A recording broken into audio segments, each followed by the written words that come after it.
Yeah. All right. Here we are this evening. We have a couple of monthly sponsors, which is a big pleasure. Big pleasure. When people are going to, take the whole month, that's a big schus. Yeah. And the Daf Yomi for the month is sponsored by Jeffrey and Chava Bela Wald, Le'ilui Nishmas, Jeff's father, Mr. Roman Wald. Avraham ben Shmuel, Zichron Livracha, and grandfather, Mr. Menachem Eisner, Menachem Mendel ben Mordechai, Zichron Livracha, whose yortzites were on Rosh Chodesh Nisan. May their neshamas have an aliyah. Amen. And we are also sponsored by the month by Mr. Shmuley and Miriam Fuchs.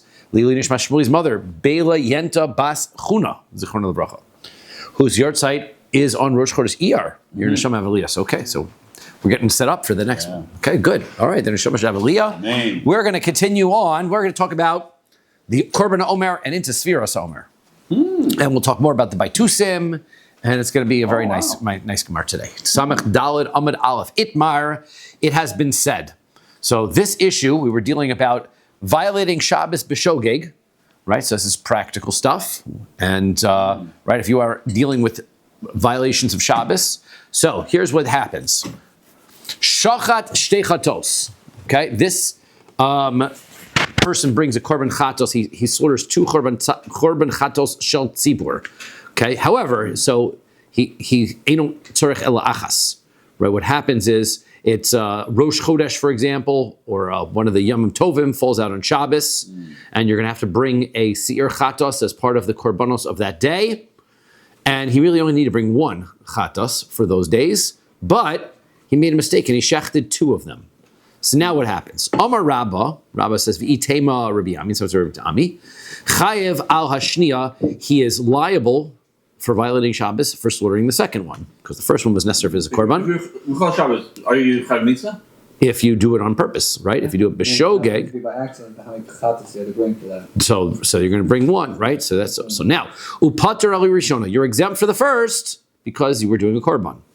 Va'afilu nischaper lo bashniya, now, that applies even if at the end of the day, something happens to the first korban and the atonement is actually affected through the second one. You needed the second one at the end of the day. So let's say he shechts the first one and then Kohen clumsy over there drops the blood and they have no blood and now they've got to shecht the second one.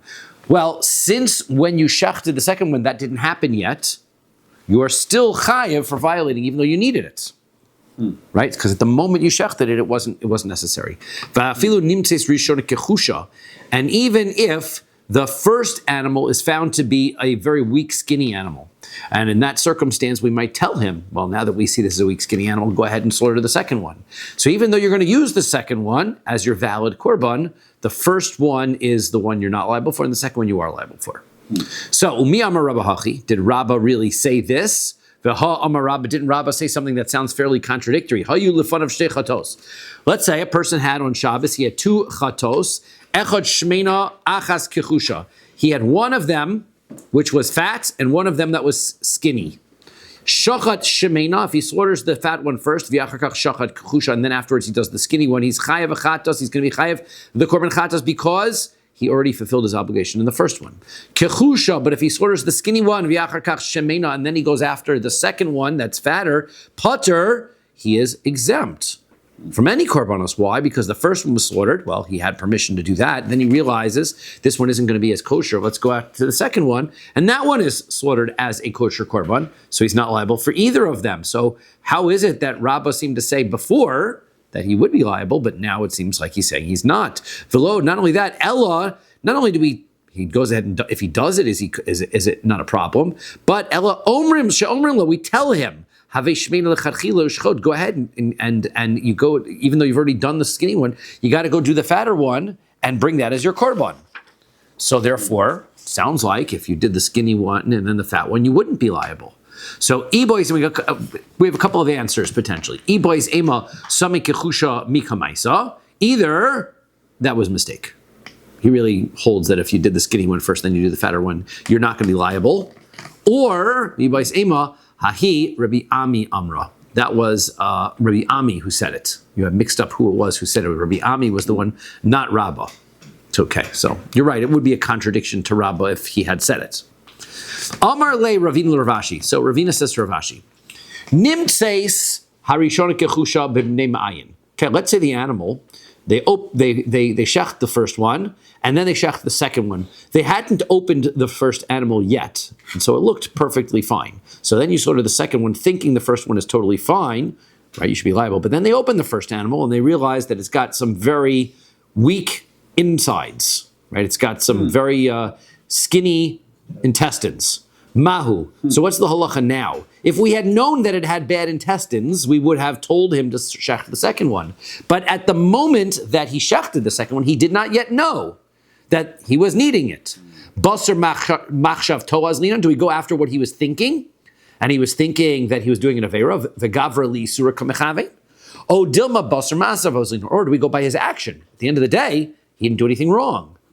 So Amar Leis, Rav Ashi answers, Lav Hainu de Rabba v'Rava. This is the old argument that Rabba and Rava discussed, the Itmar, as we learned in the base Medrash.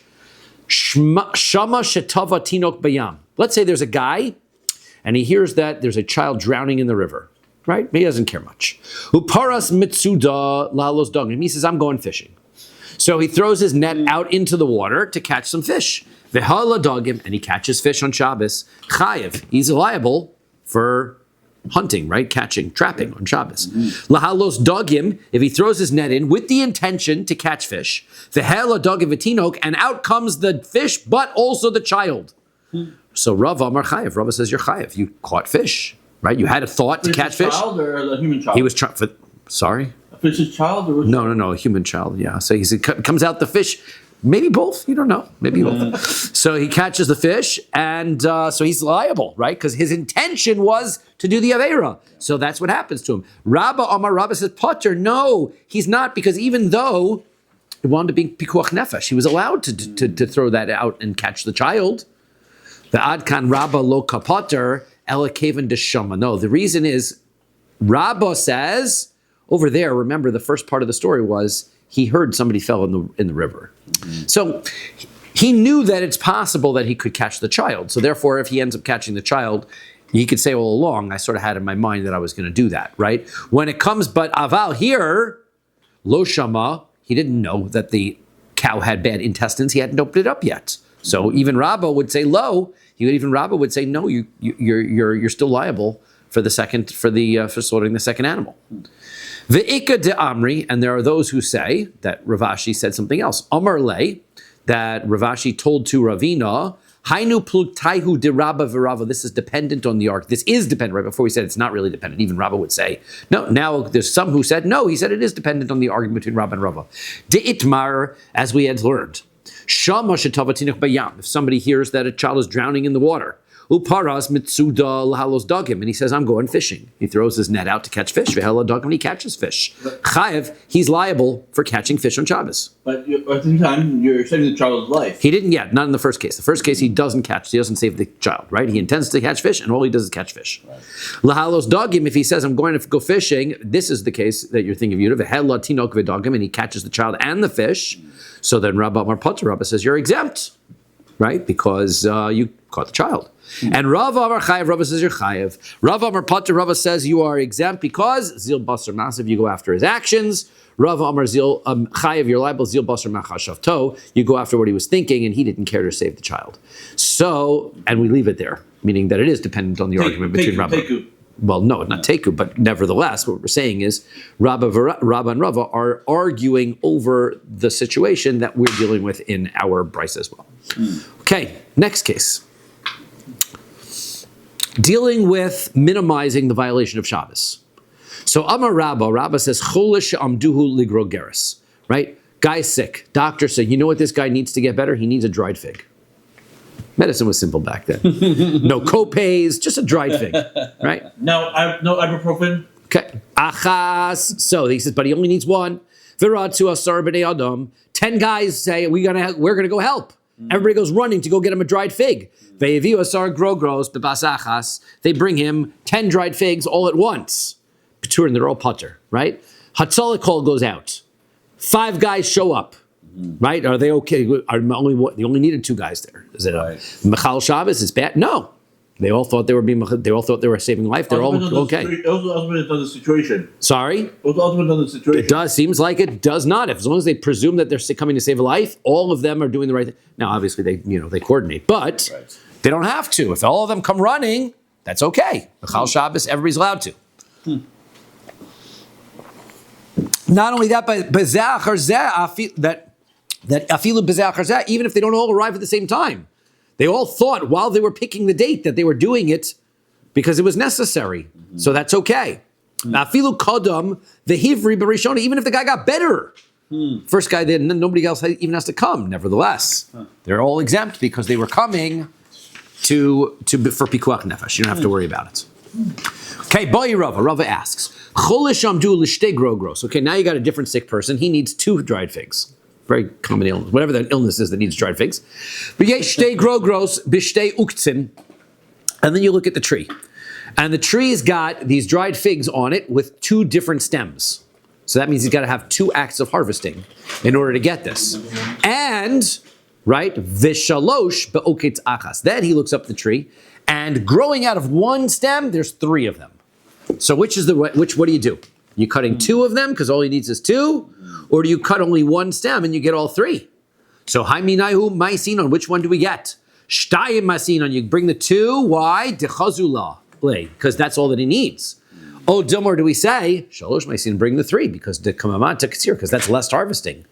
So the answer is pshita shalosh maisin. Obviously, you bring the 3 because we're trying to minimize the work. We're trying to minimize the halacha. Dad kal no kamar Rabbi Shmuel hasam ela dechi memoit be'achila kememoit katsir. Even because when Rabbi Shmuel says in our Mishnah that you're supposed to harvest less, that's because you're going to do less malacha. You're going to reduce overall, but here, where decreasing the number of figs is going to increase the amount of malacha, obviously that doesn't make sense. If you're going to you're going to reduce the consumption, so then kamafsha katsir, you're going to increase the harvesting. So vaday shlosh meisim, for sure you're going to bring 3. So that's a distinction.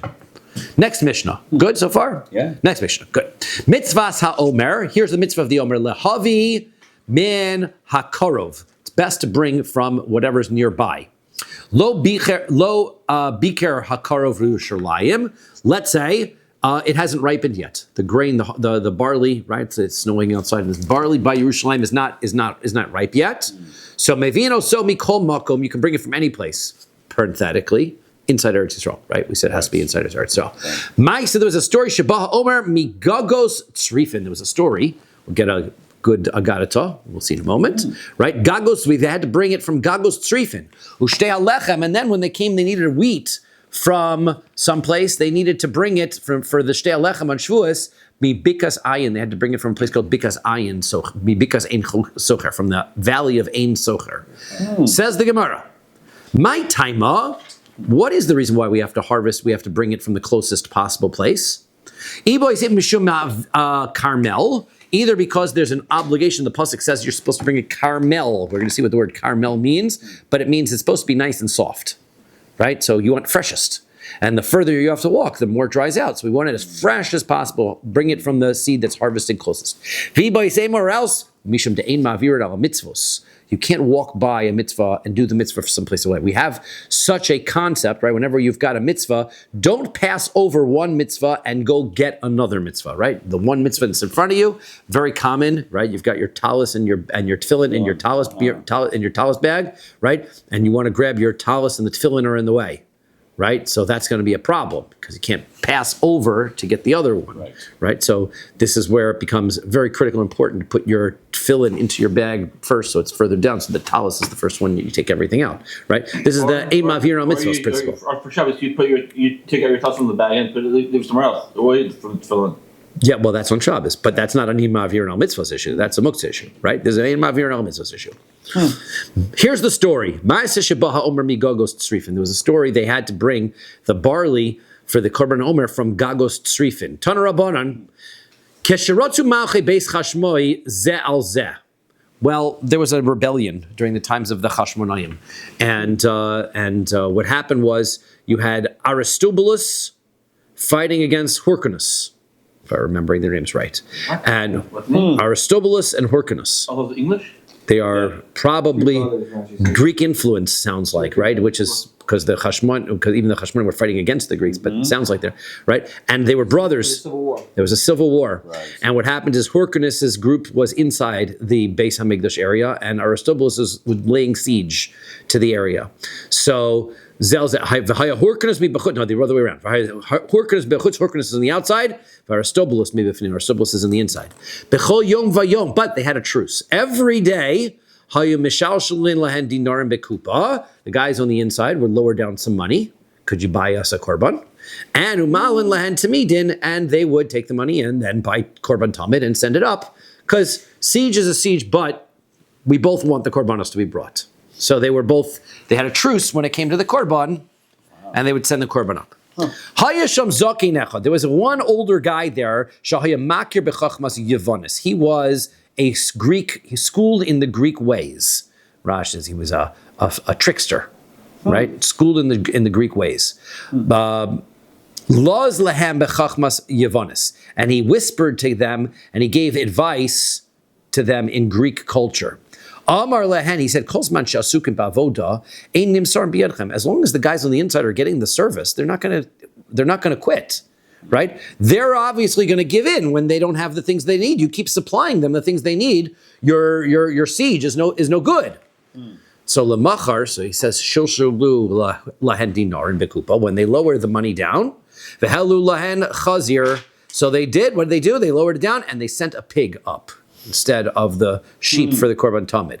Kevan shegia lechatzi choma, when the pig was being lifted up and it got halfway up, not tziparna bechoma, it's dug its feet into the wall. V'nizdaza Eretz Yisrael arba mios parsa, and the whole Eretz Yisrael shook 400 parsos. This is what we say Gemaras are figurative, right? You can imagine that what it's. 400 parsos. What does that mean? That's like miles. We're talking about a huge, like a huge earthquake. Yes, but that's why I say that a lot of these things are meant figuratively, right? The figurative gesture of sending a pig up the wall, right, made everybody go nuts. Because of 5.0 magnitude earthquake. Al arba meals parsa. But Oza Shah, at that moment, they said, Amru arur shigadil chazir, right? Anybody who raises pigs in Eretz Yisrael is cursed. Can't raise pigs in Eretz Yisrael. V'arur shilamed b'no chachmas yavanis. Nobody should. It curses somebody who teaches the children Greek wisdom. And v'al osa shah shaninu ma'isa. And because of that, and that was the year that they needed to, that we learned in our Mishnah, Sheba Omer migagos tzrifin. They had to bring the Omer from far away, right? I guess all the shaking of the land or whatever ruined all the crops, and they had to go far away in order to be able to find some place where they could get barley. And the bread and the wheat for the shtei lechem had to come from Ein Socher. Kimata Omer lo hava yadi mihechaisi. So they brought this korban Omer, and nobody knew where the barley had come from because they didn't see it being brought. It wasn't from nearby. So the mehecha isi Omer. Achrazu, so they announced, Asahu Charsha, and a certain deaf fellow came by. Osiv Chada Yada, he couldn't speak, he was a mute. So he couldn't tell anybody where it came from, but he knew the answer. So he put Osiv Chada Yada Igra, V'Chada Yada Tzrifa. He put one hand on a roof and one hand on a hut. Okay, that's Gagos Tzrifin. Gag roof, Tzrifin huts. So that was his giving him in, playing charades, right? Sign language, right? Primitive sign language. Amar Lahu Mordechai. Mordechai said, Miika Duchta Dishma Gagos Tzrifin. Eat Tzrifin Gagos. Is there a place called Gagos Tzrifin or Tzrifin Gagos? Somebody heard of such a place because he realized what the guy was doing. But Kusa, they investigated. Ve'ashkechuha, and they found, such a place. So therefore they knew that it was okay, came from Eretz Yisrael. Now, interesting, who's Mordechai, right? So says Rashi, it's that Mordechai. Mordechai from the Megillah, Mordechai. Now, the only thing with, right, I didn't have other Gemaras where Mordechai is quoted, right? Yeah, but I mean, otherwise you get Mesechus Megillah, right? But he's quoted in the Megillah, right? Yeah. So, but what's interesting is, this story would have taken place a couple hundred years into the second Beis Hamikdash era, at least 300 years, which means that Mordechai would have been quite old, and Tosfos doesn't like it. Right? Tosfos says it doesn't make sense. Amar lo Mordechai. Tosfos says Perish bekuntras to Mordechai shahaya b'mei Achashverosh. So that's him. V'temahu. That's amazing because lomar sheherich yamim kokach. How could he have lived that long? V'nir al shem Mordechai Rishon. So rather, what they did in the second Beis Hamikdash was that they would name their officers after the famous people who held that position. Right? So we'll see that later on. They'll say they'll call he was this guy's name, and they would just call the guy's name. But if you had a gabbai who was really awesome, so, you would just name, the gabbai, you would just say, he's the Sean Haber of the shul. Right? As you wouldn't have to call that's the gabbai. Just because when Sean Haber was a gabbai, he was really good. We loved it so much. So now the next guy, you'll do Sean's job. You'll do that, right? No one would be the way Sean did it. So there you go. So therefore, so now the next guy is called the Sean, right? So Mordechai was not really Mordechai, but the guy who had the Mordechai job, right? So therefore, that's a Tosfos says. Okay. They need to bring the wheat for the loaves of bread. They didn't know where to bring it from.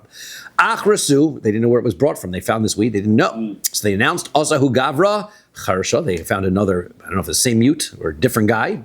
So Osif Yode A'ene, he put one hand on his eye, Vechada Yada Asichra, and he put the other on, what's a sichra? Got here a door socket. A door socket, right? Yeah. Thank you. I always forget what a door socket, right? Door socket means like a doorknob. But no, I think it's where they stuck the hinges into the door, right? They would have a hole and they would stick the hinge into the door, right? Door hinge. So that is hinted the name of the town. Amar lu Mordechai. Mordechai noticed this. He says, "Mika dukta dishma ein socher o socher ayin." Right? He didn't know whether to go by the right hand or the left hand first, right? He says, is it ein socher? Is it socher ayin? Which ain't place like that? Badku. They investigated va'ashkechu. And they found such a place. Okay. Hanu shosh noshim de'aisu. Now we're going to talk about this great thing that Mordechai was able to do, is that he was really good with languages. Clearly, he was able to figure the stuff out, what was intended. He even figured out what the deaf guy was talking about. So, Hanu shalosh noshim de'aisu shalosh kinin. There was a circumstance where there were three women, and they were bringing three nests. What did they were trying to give a reason why they were bringing these birds as a korbanos. Right? There are multiple reasons you could bring birds as korbanos. You could bring a bird as a korban because it could be an korban olav v'yored. You could bring a bird korbanos because she's a zava. You could bring a bird korban because she's a yoledes. There could be lots of reasons to bring bird korbanos. So what are they going to do? So chada amra lezivasi. One says for my zava, my flow. V'chada amra le'masi. And the next one said liyamasi, for it sounds like yam, water flowing. V'chada amra le'onasi. The other one said for my time, meaning that she was also having a blood flow related to zava. So savar mina, they thought that what three of these ladies meant is zivasi zava mamish, she's a zava. Liyamasi mamish, meant it means she's flowing. And lo'onasi lo'onasa. Right, so they just, presumed you bring these birds as korban for a zava, and that's what we're going to do. So you're going to bring one as a chatos and one as an ola. That's what they presume to do. Right. Dekulu chad chatos v'chad ola. Amar lehu Mordechai. Mordechai gets up and he says, no, shema bezov sichna. Maybe what the zov means that she had a bleeding and her circumstance was dangerous. Right, she was bleeding and she was hemorrhaging, and she survived. So she's bringing korbans to thank Hashem for saving her life. Shema b'yam sichna, the one b'yam, maybe she was in trouble at sea, and she survived. Shema be'ena sichna, maybe the other one, she had an illness in the eye, and she got saved. Right? These are, by the way, reasons we bench gomel now, right? Right?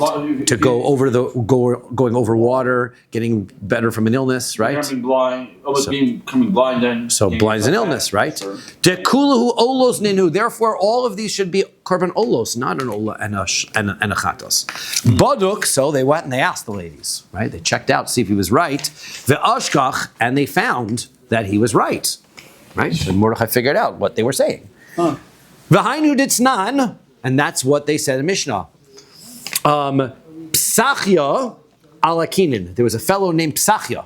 Again, this was his official title now, the Psachia guy. His job, the guy named Psachia, he was in charge of alakinin. He was on the nest, right? Again, the Mesech Shkalim, which we'll learn,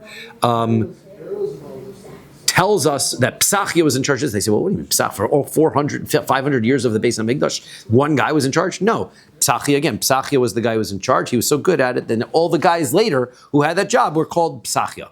New Psachia. That's the Psachia guy, right? So his job was he was in charge of the birds' nests, right? They would buy the nests from that guy. Zem and Psa, and that's Zem Mordechai. That was Mordechai. Psachia is Mordechai.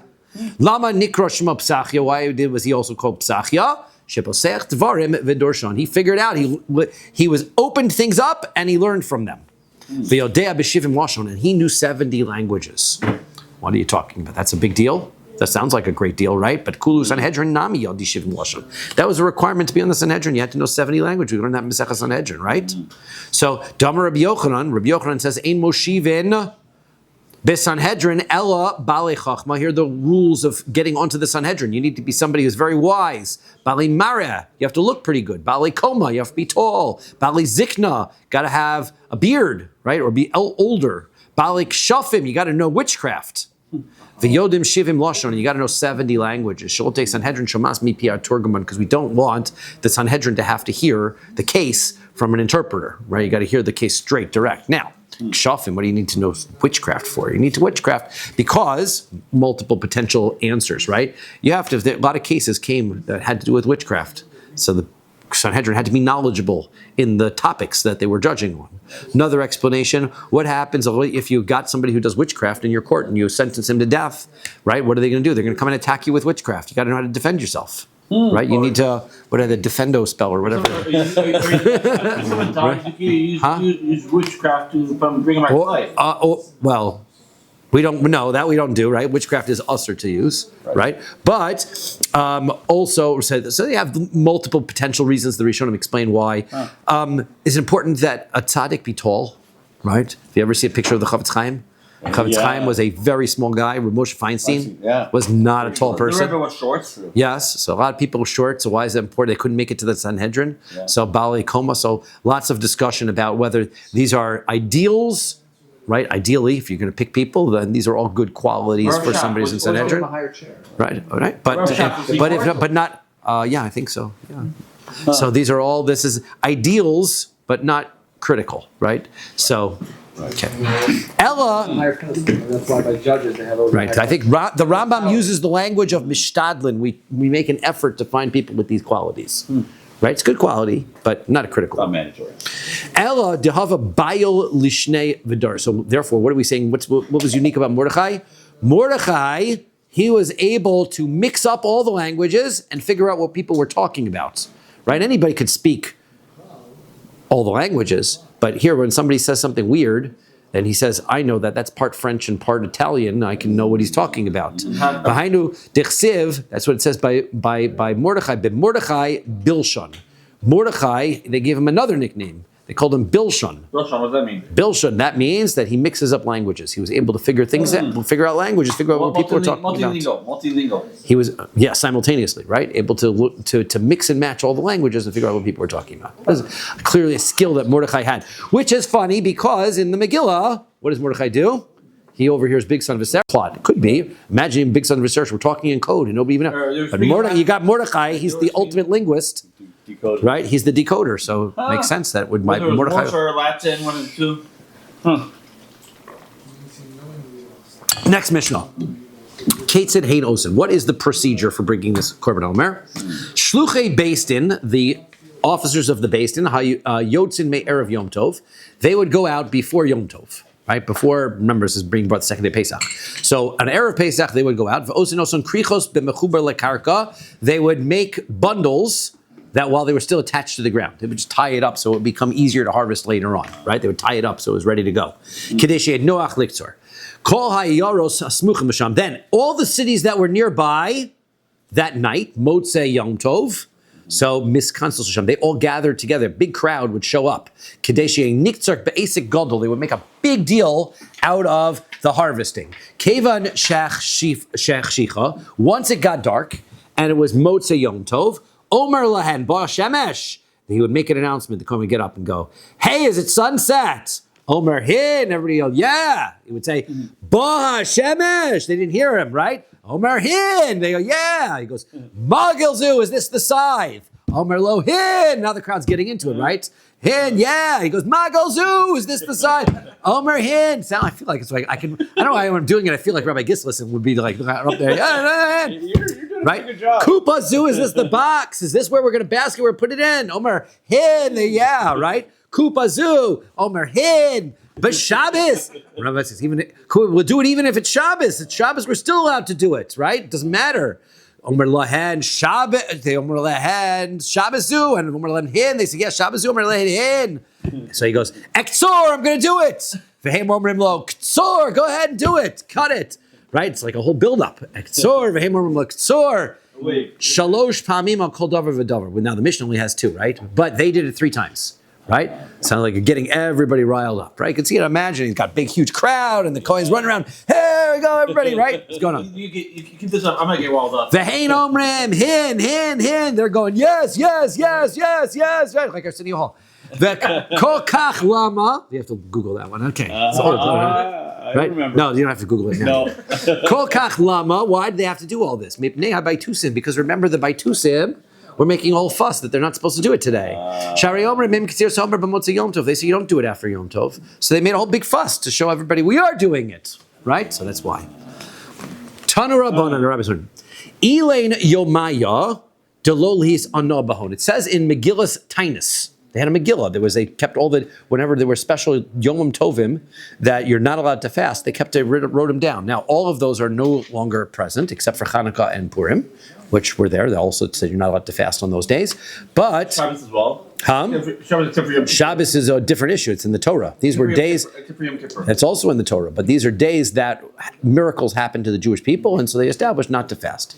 So these are the days that you're not allowed to fast on. And some of them you can't even have a eulogy for somebody who dies on those days. Miresh Yarchad Nisan ad Timanya Bay, from Rosh Chodesh Nisan until the 8th. Tell you in Yonah D'Yom, right? It's amazing, right? We're right here. Day 2 of Nisan, right here. One of the days that miracles happened. Why? Because Itukam Temida, the Korban Tamid, right? They fought against the Tzdukim, and they established that the Korban Tamid was being played. They argued for 8 days against the Tzdukim about how the Korban Tamid was supposed to be brought, and we won. So therefore, we kept in mind those are happy 8 days. Delo lemispaid, you can't have any eulogies even on those days. Umitimanya bei v'ad sof moada. Then from the 8th until the end of Pesach, itosov chagad deshavuaya. So that's where they established when Shavuos was going to be, because delo lisana, and you're not allowed to fast on those days. You don't have any fast days from 8 to 15 and all the way through Pesach, because they said Shavuos is a holiday, we're just going to move it around a bit.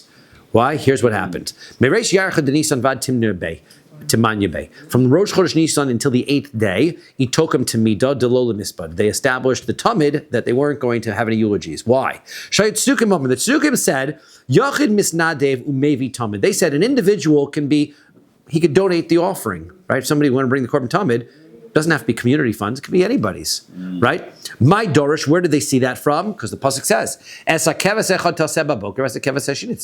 take the sheep, and you do it in the morning, take the sheep and do it in the afternoon. That's singular, taseh, one person. So one guy can be the guy, you can honor him by him being the guy who brings the sheep. My Adru, what did they answer back? They said, no, it says, as korbani lachmi li ishai tishmeru. In Bamidbar, it says, right? That was in Shmos, the first place. In Bamidbar, it says, "My korban, is my bread and my fire. You shall guard it." Plural, tishmeru. Sheyukulon ba'in mitrumas halishka. All of these korbanos have to come from public funds, right? You collect the half shekel and you buy it with that. So they argued that mitimanya bevad sof mo'ada, from the 8th until the end of Pesach. So itosav chaga deshvuaya, they established that Shavuos would be delol lemispad, and then those days they couldn't even make any eulogies. Shahayu baitusim. Here's what the baitusim said: Atzeres achar Shabbos. Shavuos always has to come out on a Sunday.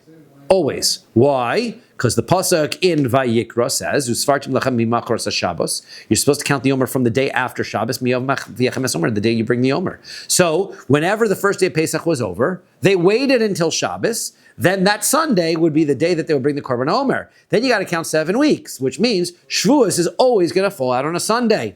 So nitbal lahem, Rabbi Yochanan ben Zakkai v'amar lahem shotim minayin lachem. So Rabbi Yochanan ben Zakkai got up and said, "You guys are idiots. Where did you learn that from? Nobody wanted to get up and fight against Rabbi Yochanan ben Zakkai, right? He burns people with his eyes and things, right? So they That don't, was his son, actually. yeah. He also Right, probably right. So you don't want to go up against Rabbi Yochanan ben Zakkai. So nobody said anything, chutz mizakin echad, except for one elder from the Baitusim got up. Shahaya mepat peit kenegdo. He argued, and he said ve'omar, and he said, Moshe Rabbeinu ov Yisrael haya. Moshe Rabbeinu loved the Jewish people. V'yodea shatzeres yom echad. He knows Shavuos is the only holiday; it's one day. So therefore, Amad v'tikna achar Shabbos. He says, let's put it after Shabbos. We get a nice 2-day yontif. The family gets together. It's beautiful. That's why.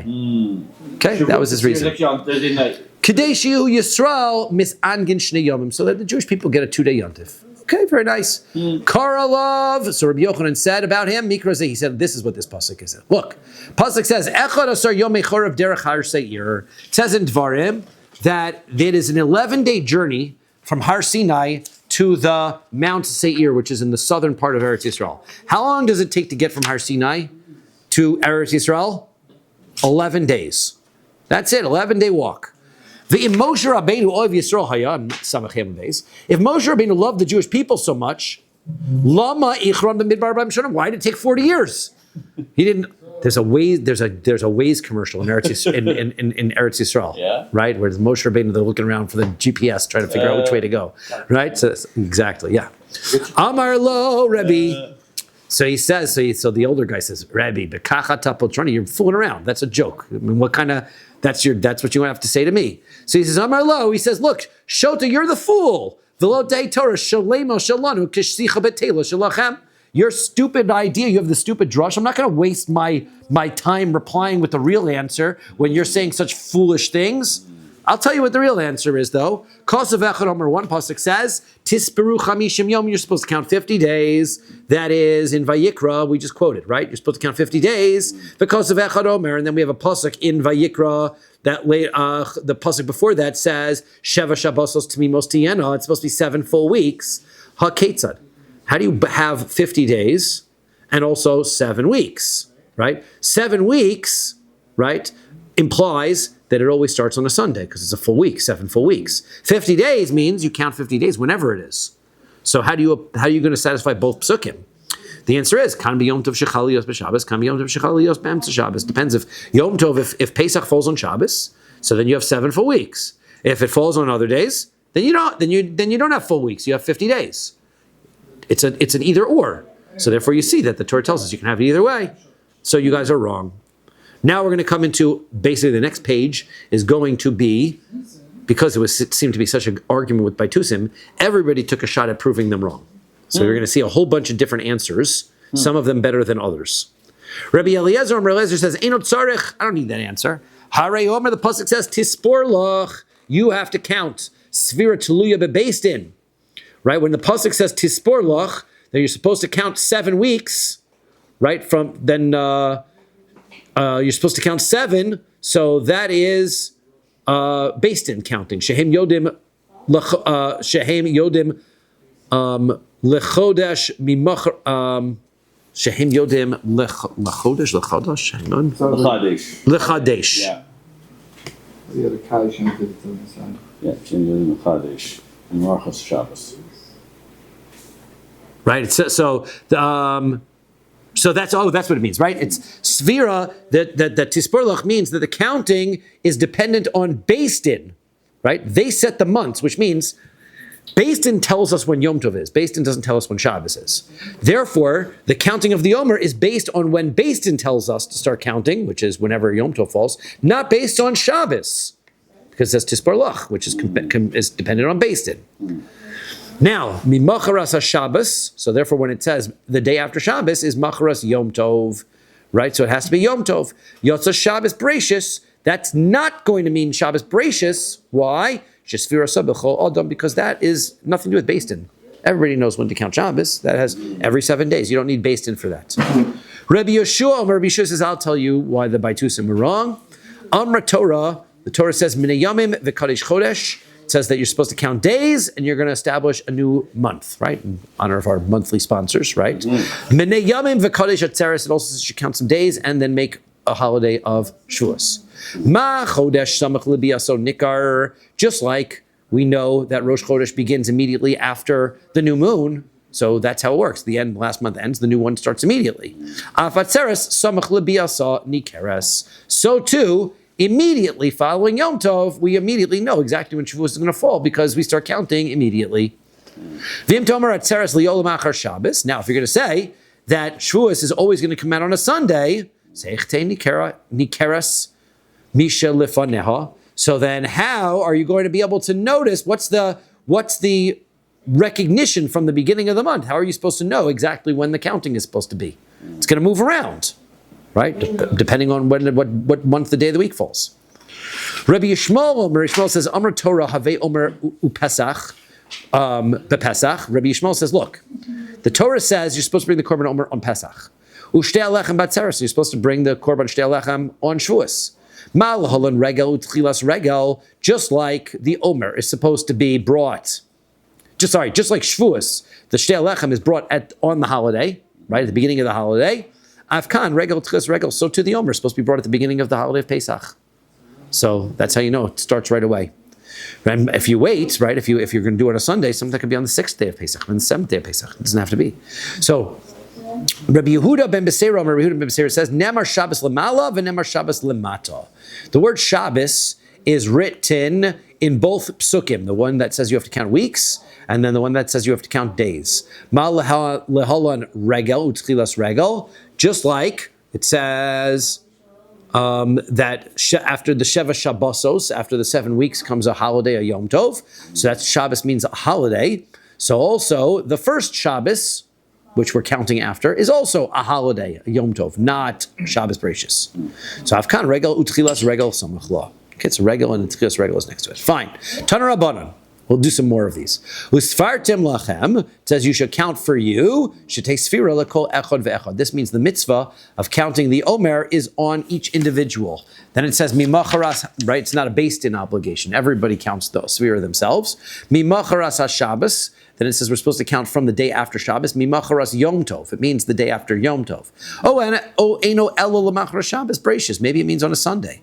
Rabbi Yosef bar Yehuda says no. Harei Omer, the pasuk says tisperu chamishim yom. You have to count 50 days. Kol sfira shata sofer lo yehu elo chamishim yom. They're always going to only be 50 days between the first day of Pesach and Shavuos. And if you go to Vim Tomer mimacharas Shabbos Bereshis, and if you're going to say it means Sunday, Pamim shatamotzi chamishim vechad, Pamim shatamotzi chamim v'shnayim, chamishim v'shlosha, chamishim barba, chamishim v'chamisha, chamishim v'shisha. You could have any number of days between the first day of Pesach and Shavuos, because you'll have to wait some days before you start counting the Omer. 51 days, 52 days, 53 days. So therefore, it clearly needs to be right at the beginning. Rabbi Yehuda ben Beseira says, "Ein tzarich." I don't need that pasuk. I'll show you my source. Harei Omer, the pasuk says tispor lach. We had quoted this before, right? It says tispor lach, right? You're supposed to count it. Sfira tluya bebeistin. Lach means in the singular means that it's a requirement of the beistin to do it, and it's Yatzos Shabbos Bereshis, so therefore it means that it has to be dependent. The day you start has to be dependent on the day that Yom Tov falls out, because that's established by beistin. Yatzos Shabbos Bereshis, that's going to exclude Sunday, which comes after Shabbos Bereshis, Shesvirasa b'chol Adam, because everybody knows when to count that. That has nothing to do with Beis Din. Rabbi Yossi Omer, Rabbi Yossi has another reason. Mimacharas Shabbos means after the day after Shabbos, means Mimacharas Yom Tov means the day after Yom Tov. Atam Mimacharas Yom Tov awayna ella Mimacharas Shabbos Bereshis. You say it means on the day after the first day of Yom Tov, or does it mean on a Sunday? So Amart v'chinamar Mimacharas HaShabbos shebetoch HaPesach. Look, the pasuk says the day after Shabbos. It doesn't say the day after Shabbos on Pesach. So therefore, V'alo nemar el machar Shabbos just means the day after Shabbos. Dikol shana kula malaya Shabbosos. There's 50 Shabbosos during the year. How do you know which Shabbos to start from? So Tzei B'dok Lezer Shabbos. You go tell me which Shabbos, and that would make sense, right? Since it doesn't make any sense that it has to be Shabbos, because you wouldn't know which Shabbos. It must mean the day after a Yom Tov, which means Pesach. Ve'od, and he's got another answer. Nemra Shabbos Lamata. It says Shabbos by the Shtei Halechem. But Nemra Shabbos Lamala, and it also says Shabbos by the Korban Omer. Mala Holon Regel Tchis Regel, just like Shavuos is the holiday, and it's called the Shabbos after the 7 weeks. So therefore, Afkan. So to the beginning, the Korban Omer is regel. Tchilas regel is also right after the Korban Omer is brought right after the holiday. Rabbi Shimon Elazar says, I'll tell you the reason. Kasav Echad Omer, one pasuk says, Sheishes Yom Tochel Matzos. You're supposed to eat on Pesach 6 days. You're supposed to eat matzah. The Kasav Echad Omer, another pasuk in Shmos says, Shivas Yom Matzos Tochelu. You're supposed to eat matzah for 7 days. So why is it? Which is it? How many days are you supposed to eat matzah for? So haketzad, how is that supposed to be? Matzah sheyata yochel leochlo shiva min hachodosh. Ata yochel leochlo shisha min hachodosh. The reason is, if I make my matzah out of new wheat, I can't eat it all 7 days of Pesach. Because the first day of Pesach, I can't eat the new wheat. But once I bring my Korban Omer on the second day, I've got 6 days to eat this matzah. So that means 7 days you should eat matzah. But some of the matzahs you can only eat for 6 days. So that's Pesach Sheni is also an obligation. Pesach Sheni does not have to do with this, though, right? This is because there's no obligation to eat matzah on Pesach Sheni necessarily. It's a custom that we do, right? If you were eating Korban Pesach, you would. Says the next brisa, Miyoma viachem, right? The pasuk says you're supposed to count the Omer from the day that you bring the Korban Omer. Tisperu, you'll count. Yochol yiktzur v'yavi v'emashash yispor. Okay, so maybe what it means is like this. You're supposed to, maybe the pasuk says, you're supposed to harvest it, bring the Korban Omer, and then count at some other future point in time. Who says that the counting is connected? Tamad Lomar, therefore the pasuk says in Dvarim, Mehachel chermesh bakama techel lispor. From the time that you are going to harvest the wheat during the Yom Tov, that's when you're supposed to start counting. So we know the counting and the harvesting are connected. So whenever you're going to harvest, that's when you count, right? Motzei Yom Tov, Motzei the first day of Yom Tov, right? If it tells me I'm supposed to start counting from when I'm harvesting, then maybe what I think is harvest the barley and count. I don't have to bring the korban until much later. I can bring the korban whenever I feel like it. Talmud Lomar, therefore it says, Miyom aviachem, from the day that you bring it, which means that the kshera, the counting is only kosher if you do it on the day that you're bringing the korban. So therefore the korban has to be brought on that day also. Great, so we know that we've got to count it on the same day that I'm bringing it. We know that I'm going to count on the same day that I harvest. If I told me the day that I'm supposed to bring it, yachol, I might have thought, k'tzor v'yispor, I'm supposed to harvest it, I'm supposed to count, v'yavi, and then I'm supposed to bring the korban, bayom, do all that during the day. Right? Why am I doing the harvesting and the counting at night? Talmud Lomar, therefore it says, Sheva Shabosos Tmimos Tiyenu, you need full weeks. Right? By full, it means at night. Amos I to Motzei Sheva Shabosos Tmimos. How are you going to get 7 full weeks? Bisman Shata Maskal Ibnos Mebe'erev. That's only if you count at night. Hence, we count the Omer at night. Yachol Yiktzur V'yavi V'yispor. You might think that what you should do balayla, that you harvest it, and then you bring it as a korban, and then you count all at night. Bring the korban at night. Why not? Even though we don't bring any other korbanos at night, maybe the pasuk is telling me that's what I'm supposed to do. Talmud Lomar, therefore it says, Miyom Aviachem, the day that you are on the day that you're bringing the korban, right? So you're going to bring the korban during the day. So haketzon. So how does this all work out? What's the summary? Ktsira Sfira Balayla. You got to harvest it. You can't count until you harvest. So harvest it at night. Then you count because you got to count at night, and then v'hava b'yom. Then you bring the korban during the day, the next day. That's how we do. Amar Rava says, Kulu Islam Pircha. All these answers that they gave to the Baitusim, not all of them are as good as each other. Mostly I can answer all of these, except Bar Mitarti Tanoi Basrai, except for the last two Tanoim, the last two of them. Bein b'masnisa kamaisa, bein b'masnisa basraisa. Whether we're in the last two of the Brisa or the Brisa, the last Brisa. Delay Slu Pircha, there's no question on those. Let's go through them. Rabbi Yochanan ben Zakkai. Let's start with Rabbi Yochanan ben Zakkai's original response. Right? Rabbi Yochanan ben Zakkai said, count 50 days and count 7 weeks. So how are you going to 50 days, 7 weeks? The answer is sometimes it starts on Sunday, sometimes it doesn't. Dilma Keda Abaye. Well, I have a different explanation for those psukim. Maybe it's like Abaye says. Damar Abaye says, mitzvah lemimne yome, mitzvah lemimne shua. You have 2 parts to the mitzvah. You got to count weeks.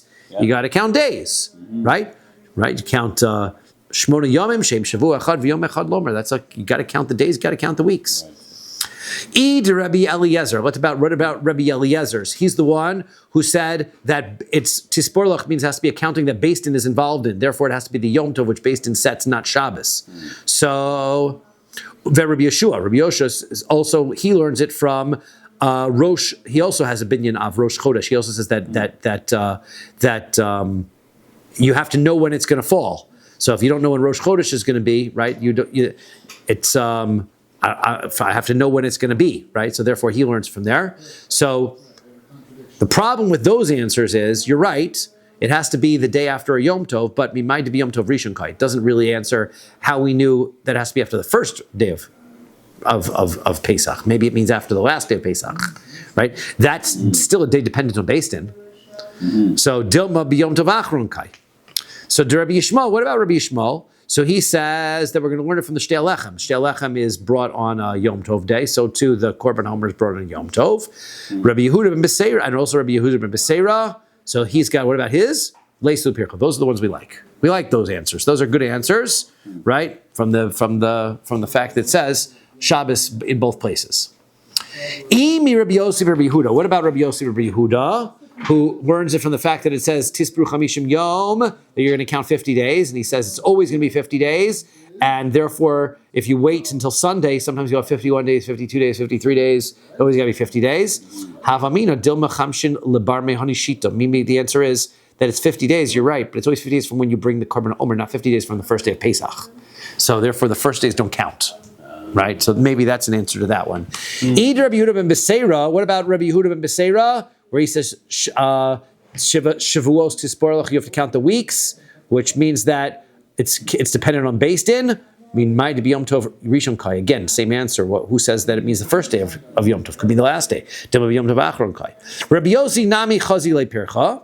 So also, Rabbi Yossi gives that answer, and Rabbi Yossi also had an answer. V'hainu dekamer va'od. That's why he had a second answer, right? He brought his second answer, and he brought two answers for that reason. Okay, Gufa. Abai had made a statement before, and he said, Amar Abai, mitzvah limnimni yomei, mitzvah limnimni shvuei. It's a mitzvah to count days, and it's a mitzvah to count weeks. So, Rabbanan Debei Ravashi, these are, if you're here, any shiur on Sfiras Omer, you're going to, these three lines are quoted, because it's really very short about Sfiras Omer. Right here, huh? I did, because I obviously have given many shiurim on those lines, right? Very, very important lines, right? Very important lines, right? Rabbanan Debei Ravashi, the Rabbanan in the Yeshiva Ravashi says, Manu Yomei Manu Shvuei, right? The Rabbanan and Ravashi, they counted Omer, they counted days and they counted weeks. Ameimar, Manu Yomei v'lo Manu Shvuei. He counted days, he did not count weeks. Why? Amar Zecher Lemikdashu. He says it's only the Rabbanan. So we don't do it. So what's going on? Says the Rambam potentially, this is where all machlokes must be that we don't hold like a Meimar. It's not the Rabbanan nowadays. It must be Doraisa, because we're counting days, we're counting weeks. It must be Doraisa. Why would we think that? Why if we're doing Zecher Lemikdash, we're only going to count days, we're not going to count weeks? It's potential that the days are connected to the Korban, whereas the weeks are just a separate mitzvah to count. And so therefore, if I'm going to remember the Beis HaMikdash, which is the critical piece, so I'm going to only remember the Beis HaMikdash by counting days. But others who argue with the Rambam will say, we also hold it's D'Rabbanan. But we hold it's D'Rabbanan and we're going to count days and weeks, because it's just two parts of the same mitzvah. Lots of arguments over whether it's Torah. It makes a difference, right? We are choshesh for the idea that it is a Doraisa, therefore we wait till later to count Omer, if we can. But also, we could presume that it's D'Rabbanan. And choshesh means we suspect, we're concerned for it, right? So we worry about both sides of the opinions. So we're machmir in both ways, these things. Okay, there's tons of stuff to be able to say on this, but we're going to keep on going, because we were about 15, 20 minutes. We'll see if we can get one more page about a minute and a half in. Okay. Says the Mishnah, Katsru unasanuhu bakupos. They harvested it, and they put it in the baskets. Heviu azara. They brought it into the azara. They brought it into the courtyard. Hayu mehavavin also ba'or. They would light fire under it, toast it.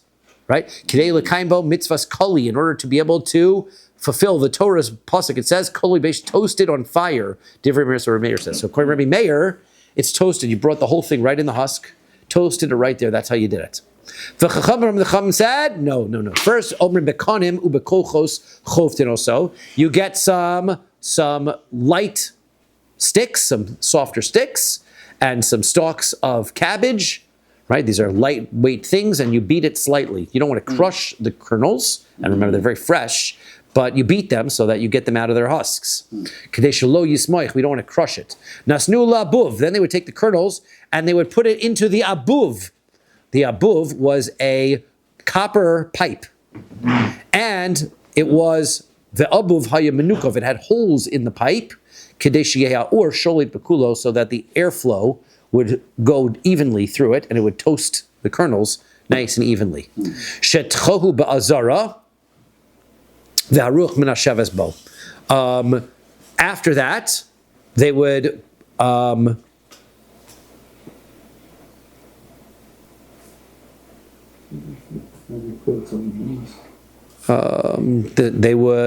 They would grind it in the courtyard, and then the wind would blow, or cool it off, I guess, right? The wind would cool it off.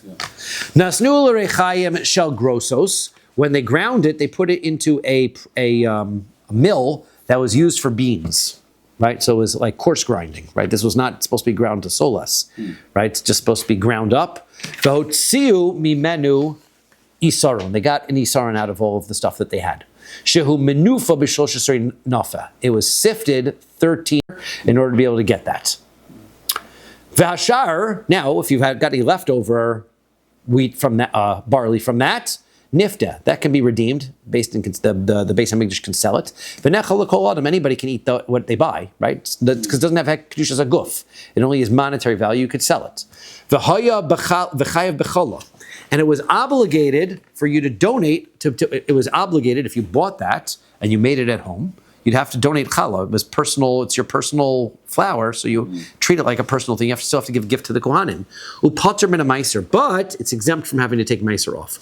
Why? Because at the moment it was obligated in meiser, when it became a smooth pile of grain, before they sold it, it was owned by hektish.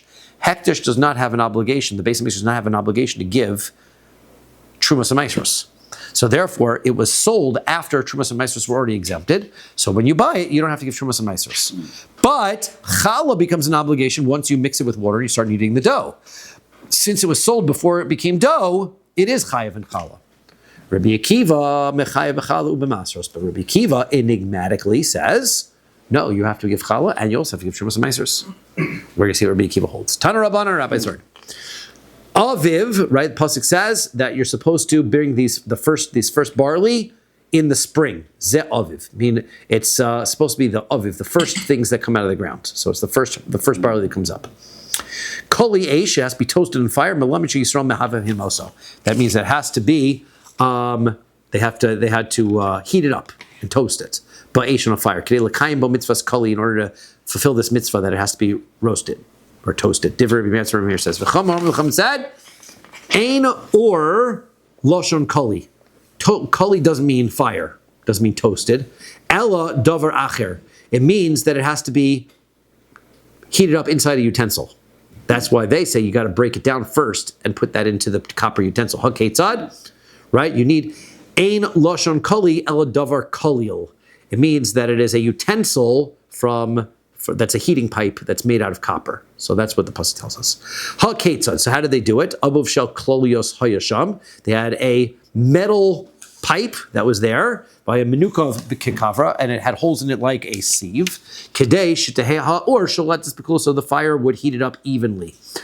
Then it says avoy koloi geres. Pasuk says it's the first that's harvested. Then it says toasted. Then it says crushed. So here's the problem. The word toasted comes between aviv, which means that it's fresh or new, and geresh, crust. So any yodeya im aviv kaloi, we don't know that it's supposed to be toasted when it's fresh, or im geresh kaloi, or it's toasted after it's crushed, because the word toasted is right in the middle of those two. Is it aviv kaloi, or is it kaloi geresh?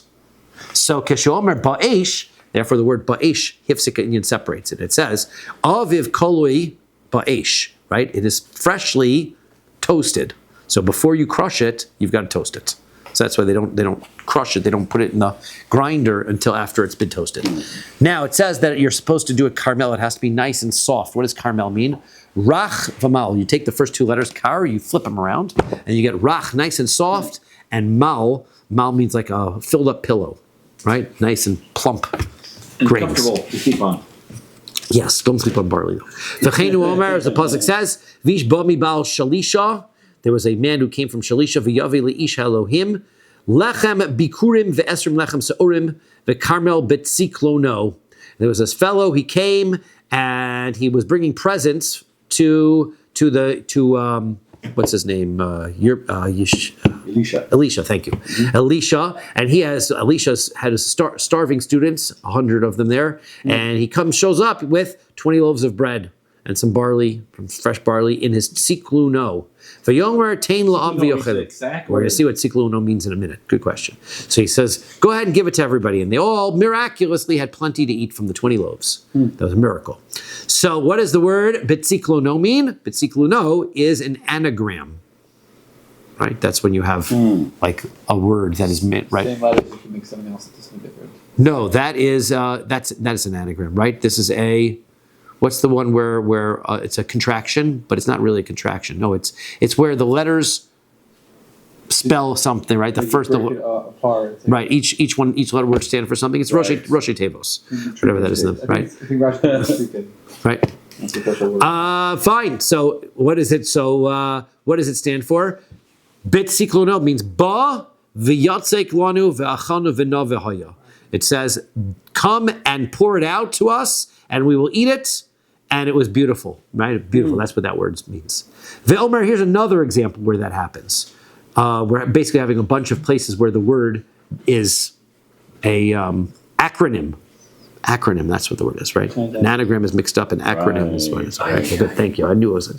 So, also it says, because everybody's sitting there at home watching this going, acronym, just say acronym. Thank you at home for helping me. Okay? So, Velmer also says, Nis alsa be'ahavim. This is in Mishlei, where these people are sinning and they're going and fooling around with and doing immoral acts. So they say, Nis alsa. What does that mean? Nise v'niten v'nala, will do our business and we'll go up to our beds. V'nismach v'nischate, we'll be happy, we'll sin be'ahavim, with our lovers. So that's, again, mix all those letters together. Ve'omer, another one also by an Eov, it says knaf renonim ne'elasa. So that means that no se ve'ole v'nischate, right? So he's going to refuse, this bird is going to refuse to give its eggs. It's going to rebel, and it's going to refuse to lay eggs. Right? Ve'omer, the pasuk says, Ki yorat haderech lenegdi. This is by Bilam's donkey. Right? He refuses. What does yorat mean? Yaresa, she was afraid. Ra'asa, she saw the angel, and not the sun, turned off to the side. So we have lots of circumstances where the letters add up to meet a word. Debay Rabbi Yishmael, in the Yeshiva Rabbi Yishmael said it's much simpler. Carmel, you don't have to go that deep. Carmel just means carmeli, a full pillow. Right? Nice and plump. Rabbi Kiva mechai b'chala masros. Rabbi Kiva says, you're going to have to bring challah and maasros. And we don't understand why would you be chayav and maasros. After all, it belonged to the Beis HaMikdash. So therefore, it shouldn't be obligated in Trumas and maasros. Amar Rav Kahana. Rav Kahana says, Omer haya Rabbi Kiva, meruach hektish eno poter. So Rabbi Kiva must be holding that if the Beis HaMikdash owns the grain, when it becomes nice and smooth, it is still obligated in Trumas and Maasros. And obviously the Beis HaMikdash doesn't have to give it because it's owned by the Beis HaMikdash, but if the Beis HaMikdash sells it to somebody else and now you are in possession of it, you still have to give Trumas and Maasros. How could the Beis HaMikdash sell things if it's a whole... Because we said it only has a holiness in that it belongs to the Beis HaMikdash, but it wasn't holy like a korban yet. Meisiv Rav Sheshes. Rav Sheshes asked my question. Mosar sholosh se'in halalu. The leftovers from these 3 se'in, that's what we just learned. You've got the leftover grain from it. Osin bo, mahayu osin bo. What would they do with it? Nifta, they would sell it, redeem it. V'nech chol kol adam, anybody could buy it and eat it. V'chayev v'chalu poter min ha'maasros. And it was obligated in challah, and it would be exempt from maasros. Rabbi Akiva mechayev v'chalu masros. Rabbi Akiva says you are chayev. Amru lo, they said, poda miyad gizbar. So he says that they said to him, why? It's redeemed from the treasurer.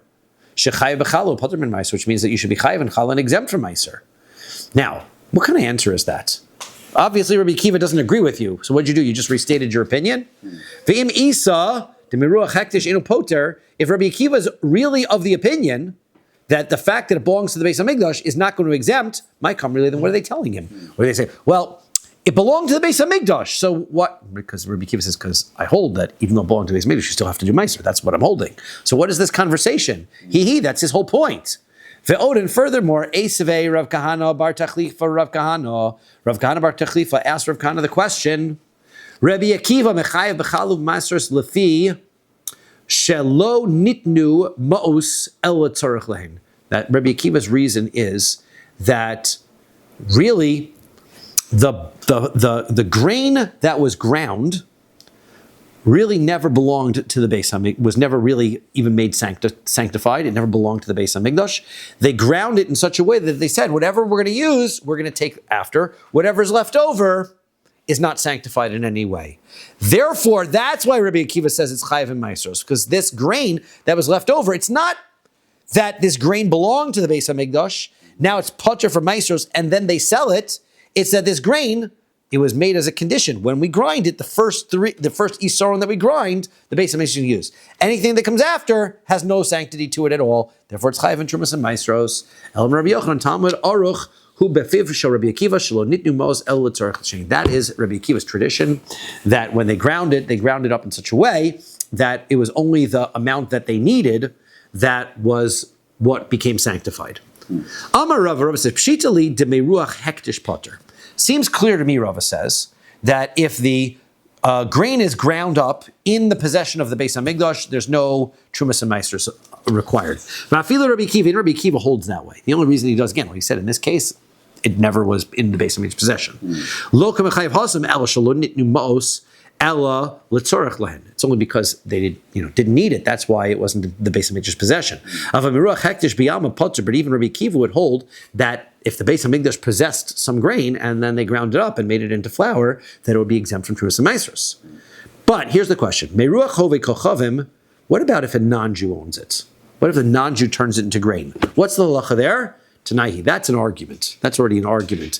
Owned by the Beis Hamikdash is clearly not chayav trumas and maasros, but could be that owned by a non-Jew. It's also subject to machlokas rishonim whether this means owned, or even if it's owned by a Jew, if a non-Jew does it, it might not be. But let's say owned by a non-Jew for simplicity. Titania. What is a pen example like if they own some idea if they own karkin or straw, they'll change it? That's right. That's the issue, right? If owning. So Titania, we're in a brisa. Tormin mishal Yisrael al shel Yisrael. Let's say you've got grain that belongs to a Jew and grain that belongs to another Jew, right? Jew number one can say, I'm taking truma in order to exempt your grain. He can do that. One non-Jew can do it for another non-Jew. Mi shall kusim al shall kusim. And even these kusim from one group to the other. Mi shall kol al shall kol. And then even interchangeably. Why? Because the non-Jew is as equally obligated to give trumas and maasros as the Jew is. He's just not going to because he's not going to do the mitzvah. But if you buy it from a non-Jew, then you still have to bring trumas and maasros from it. So, different. So Rabbi Meir says, Rabbi Yehuda and Rabbi Yehuda, Rabbi Yosef, Rabbi Shimon, Rabbi Yossi, and Rabbi Shimon, they say, Tormin shel Yisrael al shel Yisrael. You can only go from Jew to Jew.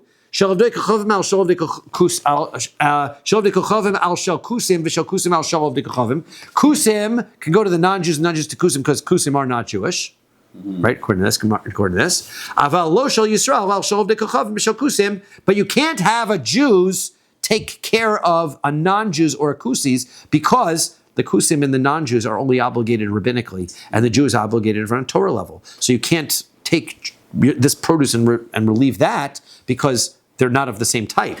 And you can't take the non-Jews and use it for a Jew. Okay. So on Samach Zayin Amud Aleph. Finally, wow. Right? Gilgul Hektish Poter. Okay. Now, next rule is that if I'm mixing up dough in the possession of the Beis Hamikdash, I take my flour and I mix it up with water, so then I'm exempt from challah, because that obligation occurred while it was in the possession of the Beis Hamikdash, and the Beis Hamikdash is not obligated to give gifts to the Kohanim, so there's no obligation of challah. Ditnan, as we learned in the Mishnah, hekdisha isasa ad shelo gilgala. Let's say a woman sanctified her dough before she kneads it, right? And then she kneads it. Upedasa, and then what did she need it for? bread. And then she redeems it. Yes. The answer is 100% correct. Right? Then she redeems it afterwards, so that she redeems it. Sorry, I say this backwards, right? She sanctifies the dough before she kneads it. Upedasa, then she redeems it. And then, after it's redeemed, she then mixes it up. Chayeves is chayeves and challah. Why? Because it becomes obligated when she mixes it up. She had already redeemed it by that time. Misha gilgala upedasa. If she already mixed it up and then she donates it to the Beis Hamikdash and then she subsequently redeems it, it's chayeves also obligated in challah because she mixed it before she sanctified it. So one is she sanctified, she mixed it before she, and one is she mixed it after she sanctified it. But either way, while she mixed it, it wasn't sanctified. So hikdisha ad shelo gilgal v'gilgala hagizbar. However, if she sanctified it before she mixed it, and then while in the possession of the Beis Hamikdash, the treasurer of the Beis Hamikdash, he mixes it. Now v'yachakach padasa. Now she redeems it back. P'tura. Now it's exempt from challah. Why? Shebishas chovasa. At the moment it was mixed, haisa p'tura. It was exempt. Okay. Boy, Rava asked the question, Gilgal Obdikachavimai. What if the non-Jew has the challah and he mixes it up? Does that also exempt it? Same kind of question before. Misna Tanan. We learned the following in a Mishnah and Challah. Gershon is Gayer. Okay, the guy's converting. The Haisalo Isa. He's got some dough. Nasis Shalo Ad Shalonis Gayer. If the dough got prepared before he converts, so then Potter, he's exempt, because it belonged to him when he wasn't Jewish. Mishan is Gayer. If it gets mixed after he converts, now it's Chayiv. Okay, good. Suffolk, now let's say he went to the mikvah and somebody else is in the kitchen mixing it up. Suffolk, Chayiv. We're going to say you're obligated, right? Do it. Suffolk midoraisa l'chumra, and he's going to do it. Now, Haman Katani law. Okay, who's the one who taught this Mishnah? Divrei HaKolhi, this is everybody. Va'afilu Rabbi Meir Rabbi Yehuda dekamachayve hasam. Even Rabbi Meir and Rabbi Yehuda, who say that when the non-Jew is making his grain, they still say it's obligated in Trumas and Maestros, Patri Hacha. They say Challah is not the case. Why? Hasam over there, who dichsiv, it says Digancha Yisera. It says your grain, and then it says your grain a second time. To tell me, Havi miod achar miot. Right, say limitation after a limitation. When you have two limitations, it means to expand it, which means afilu of dekachavim, which means the obligation of trumas and maestros even applies to product that is owned by a non-Jew when it is completed. So if a Jew buys it afterwards, he is obligated to give trumas and maestros. Avahacha, here, trezimni arisosechem ksiv, by the challah, it says twice your dough. So why don't we say the same drasha? Yeah, because we use them both for two different things. Chad arisosechem k'dei isaschem. One arisosechem means that it needs to be a sufficient quantity to be chayiv in challah. It needs to be a dough size, right? A little drop is not going to be enough. It's got to be a quantity, significant size. And chad arisosechem v'lo isas ovdei kochavim v'lo isas hektish. And the other one is say it's your dough that requires it, not the dough of an idol worshiper or the dough of hektish. O Dilma, or maybe Rabbi Yossi Rabbi Shimon Katani law, or maybe the Mishnah is specifically Rabbi Yossi and Rabbi Shimon's opinion. And the Kopatri, they're the ones who exempt the obligation. They say you don't have, the non-Jew doesn't have an obligation we don't have an obligation to give Trumas and Maestros on a non-Jew's grain. And so therefore, this is also true, that there's no challah by a non-Jew as well. Aval Rabbi Meir, Rabbi Yehuda, Gamri, Rashis Mehasam. But Rabbi Meir and Rabbi Yehuda were learning Gzera Shava of Rashis by Challah and from Meiser, that just like they're obligated to give Trumas and Maestros, they're obligated to give Challah as well. So Rava says, Yehi Rava de echzie bechelma. He says, I don't know what to do. I hope I see the answer in a dream. I hope I see an answer dream. Hadar Amar Rava. Then Rava came back and he said as follows: Man de Amar meruach ovi kochavim poter, gilgo ovi kochavim poter. They go hand in hand. If you say that the grain of a non-Jew isn't chayiv in trumas and maestros, you also say the challah in possession of a non-Jew is also not chayiv in challah. But Man de Amar meruach ovi kochavim eno poter, the one who says that the grain of the non-Jew is not exempt from trumas and maestros, also holds Gilgal Hovi Kochav Meino Potar, also holds the grain of a non-Jew is also not exempt. We'll continue on with this question, the Esvei, next time. Sunday morning. Sunday morning Esvei. Beautiful.